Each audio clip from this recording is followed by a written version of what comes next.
my name is Shanna, and I've decided that I'm going to partake in talking about NaNoWriMo this year.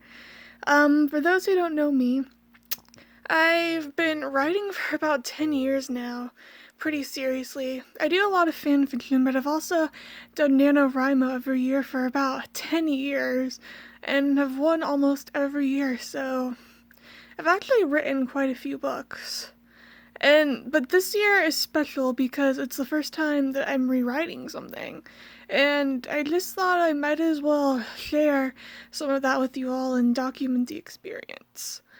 My story is called The All-Seeing Eye, and it starts when the gods of this world give the first humans that they ever create, ends up being the first royal family, the power that they have of omniscience to be able to see everything and all kinds of other powers too. And they call this artifact the All-Seeing Eye. And like I said, they give it to the first human they create, who ends up being the first king. And he puts it into his eyes, and think of it as like a wooden eye kind of thing. It's not a real eye that he's putting in. But then the power becomes too much for him, being able to see everything that can and will happen, but not being able to change it, his own fate or his friends' fates. So he removes the eye, which, since he was kind of the chosen one by the gods, and he wasn't supposed to do that, ends up being too much for him, and it kills him. But that also puts the all-seeing eye into play, so all these other countries who knew about it are now trying to get it and fighting over that power.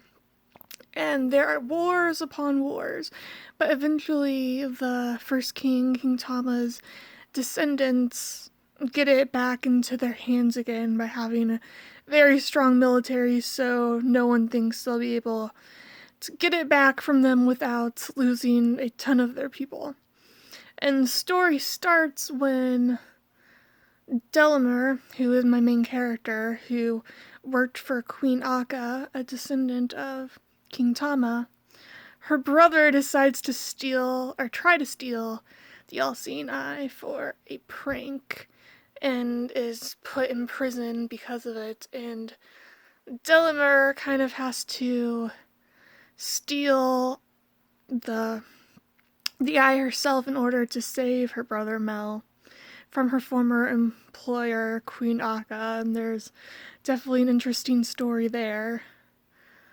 And since Akka loves Delamer so much, she decides to let her be banished so that she can live, but now that she's sort of been chosen by the Eye, that no one will come to the kingdom of Eversay trying to steal it from her and to bring war on their lands again. And so that's where the entire story starts. And I've been working on this story, I'd say, for like 7 years now. And I had to stop my last draft a few years ago because I just got to this part where I didn't know what to do. I introduced this new character in the end who is supposed to be a big character for the next book, but was kind of feeling like she was in the way in this one. I didn't know whether to keep her, so it doesn't seem like she came out of nowhere in book 2, or to just get rid of her to make a smoother story. And for years I sat on it trying to find out that answer, and recently I think I decided that, yeah, she needs to go. And not only that, but I need to rewrite the entire story because it needs it. And it's been a good process. And for the most part, it's definitely strengthening the story. Things that I didn't really need are going, and things that are there I'm getting to strengthen and foreshadow even more so. There are just a few things lately that I'm kind of regretting. Writing is hard. Just that I realized that even though Delamer's intentions were good, you could look at the story and say that it all started because of her. It's all her fault that like all these other wars are going to begin because she took the eye to save Mel. So I have her in this draft very much put it in at the last minute. She kind of has no choice kind of thing, but at the same time I kind of feel like it's making her too passive. And another criticism that I had from the one person who loved the story of mine and read the second draft, I believe, is that she likes Delamere, but she thought that her hatred for the main protagonist male was, and she has good reason to hate him. I'll just leave it at that. She thought that she mentioned it too much, so I've been trying to cut down on how much I have her think of her hatred for him in this version, but I also feel like that's making her too passive as well, but we'll figure it out. I also feel like I may be unintentionally summarizing things too much this time instead of having the scenes play out because I'm trying to cut it down, but at the same time I feel like I'm maybe losing its heart, but maybe I'm just being too hard on myself here.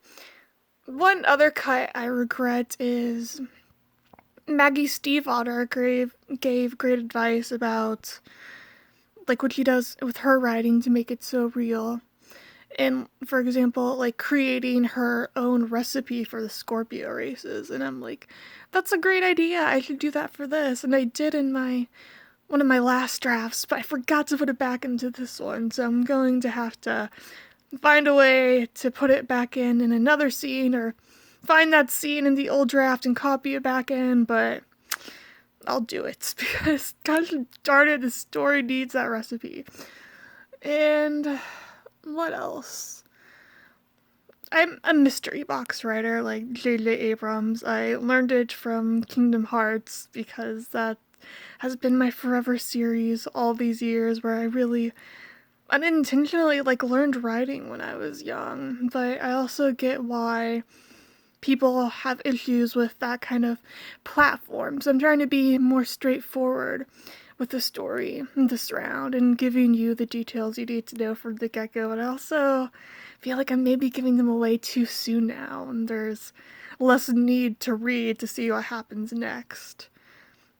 But for the most part, those are a lot of negatives I just listed. This draft is going great. It's story shaping up to the way I always wanted it to be. The writing's clean. Everything makes much more sense. I figured out how to connect things before that I'd never known how to connect before, and we'll see how it goes tomorrow as I continue through this ordeal, and I hope to make another video about it tomorrow so you can all enjoy this journey with me. And if you've made it this far, I thank you so much for watching. Have a great day and happy writing.